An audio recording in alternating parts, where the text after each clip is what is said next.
Salut tout le monde, ici Yanis, ravi de vous retrouver sur la chaîne dédiée aux voitures. Aujourd'hui, comme ces derniers temps, on va parler des modèles chinois. Installez-vous confortablement, il y aura beaucoup d'informations utiles. N'oubliez pas de vous abonner à la chaîne et de laisser un like. Alors, on attaque directement avec les dimensions et le volume du coffre de la Jacques J7. On va parler chiffres, et croyez-moi, vous allez être surpris.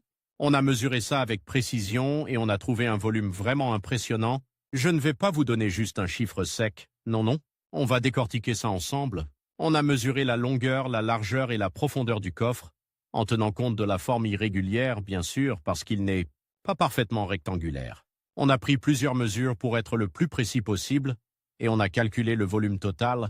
On parle de plusieurs centaines de litres, un chiffre que vous allez trouver difficile à croire jusqu'à ce que vous le voyez vous-même. Imaginez tout ce que vous pouvez y mettre. Des valises, des sacs de course, des équipements sportifs. On a même réussi à y caser un grand sac de couchage et une tente de camping sans problème.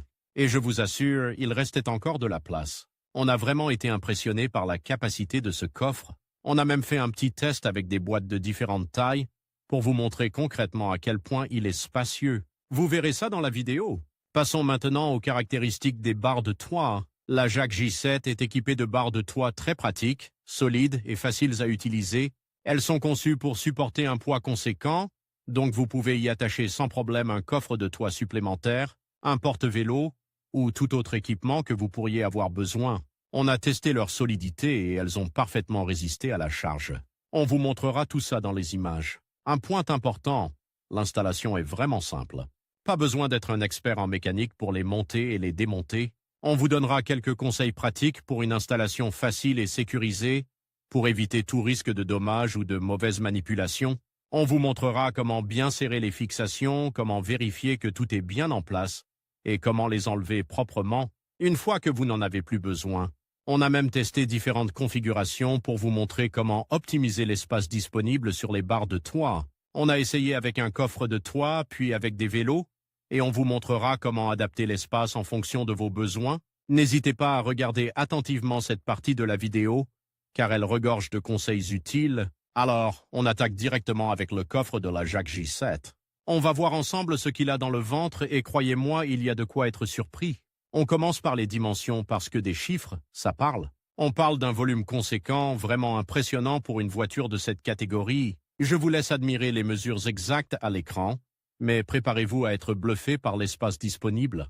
On a vraiment l'impression d'avoir un coffre beaucoup plus grand qu'on ne pourrait le croire au premier abord. L'ouverture est large, l'accès est facile, et ça c'est un vrai plus au quotidien. On a testé avec plusieurs configurations de bagages, et franchement on a réussi à caser des choses incroyables. Des valises, des sacs de sport, des courses. On a même réussi à y mettre un vélo, après démontage de la roue avant bien sûr. On a vraiment poussé les limites pour vous montrer le potentiel de ce coffre. Ensuite, parlons du tapis de coffre. C'est un détail, mais un détail important. Il est bien ajusté, solide et surtout facile à nettoyer. On a testé la résistance à l'eau, aux taches, et il s'en sort vraiment très bien. Un vrai atout pour garder le coffre propre et rangé, même après une virée à la plage ou une randonnée en montagne. On apprécie la qualité du matériau, il a l'air vraiment résistant à l'usure. C'est un point qu'on a souvent négligé dans nos tests précédents, mais là on est vraiment satisfait. Et puis, il y a le couvercle du coffre. On a souvent des problèmes avec les mécanismes de fermeture, mais là c'est fluide, silencieux et surtout fiable. La fermeture est solide, on n'a pas eu la moindre hésitation, même après avoir chargé le coffre à bloc. Le système d'ouverture est également très pratique, facile d'accès et intuitif. On a vraiment apprécié la simplicité et l'efficacité de ce système. Pas de prise de tête, juste une ouverture et une fermeture sans accroc. Enfin, on ne pouvait pas terminer ce tour d'horizon sans parler des barres de toit. Elles sont optionnelles, bien sûr, mais elles représentent un vrai plus pour ceux qui ont besoin d'un espace de chargement supplémentaire. On a testé leur solidité, leur facilité d'installation, et on est plutôt convaincus. Elles sont robustes, bien fixées, et permettent de transporter des objets encombrants sans problème. Un atout non négligeable pour les vacances, les déménagements, ou tout simplement pour transporter des objets longs et encombrants. On vous montrera des exemples concrets à l'écran pour vous donner une idée de leur utilité.